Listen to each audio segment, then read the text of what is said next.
6:34 here on the Big 550 KTRS. Scott Carruthers joins us of Stifel fame. And let's see, how did we end up the week on Friday? Well, Friday, the Dow was up 92 points and closed at 24,831, making 7 straight days of gains, our longest stretch since November. Lower inflation numbers last week helped investors get more comfortable with the stock. Energy was the best performing sector for the week, and we had our biggest gain for stocks since March. The yield on the 10-year U.S. Treasury was flat at 2.97%. Well, that's something to be happy about then, most definitely. Here's another one of these companies I know little or nothing about, Converges. Yes. Now, Converges, that's the call center operator, is putting itself up for sale. The company has $2 billion market value, and they employ over 110,000 people in 33 countries. Wow. So a lot bigger than you might think. As more businesses get automated, they need a company like this to help manage their customer calls, and this business has been growing. So all right. And then there's another company that I know they exist. I haven't heard much about them. What's up?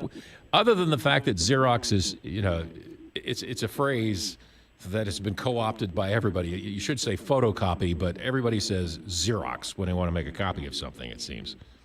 Exactly. You've been making Xerox copies for a long time. and Xerox is backing out of a merger with Fujifilm. The deal was announced about a year ago, but Xerox has been getting pressure from 2 investors not to do the deal. Xerox will get a new CEO and replace most of the board. It's not clear if they are looking for another buyer or if they are just going to go it on their own. So they're pulling out of that deal, though, with Fujifilm. Is there a breakup monies that are going to be exchanged? Because I seem to recall a lot of times when things like this happen, somebody pledges a certain amount of money. Do you know if there's money that's involved in this to break this whole thing up or not?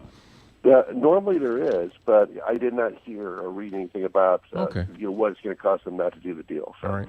And our buddies at OPEC, they used to control the world, not so much anymore.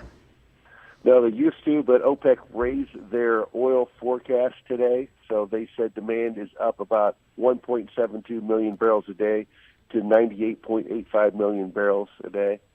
Non-OPEC production increased 1.72 million barrels a day, and most of that increase was from the U.S. production. The U.S. produces about 10.7 million barrels a day, very close to the number 1 oil producer, Russia, who produces about 11 million barrels a day. OPEC produced about 31.93 barrels a day. Interesting. That's a lot of barrels. Today's market, it'll open officially. I mean, we have the overnight stuff, but still, it'll officially open with somebody ringing the bell up in New York, and we'll go from there. What do you think? Right. Today, the futures right now on the Dow look up about 100 points. We have a little follow over from last week and a light week coming up. We hear from the St. Louis Federal Reserve President Jim Bullard this morning. Other than that, it's a light day for the market. Very good. Scott, thank you. I hope you have a pleasant one, and we'll talk again tomorrow. Sounds great. Thanks, Doc. Scott Carruthers, the Morning Business.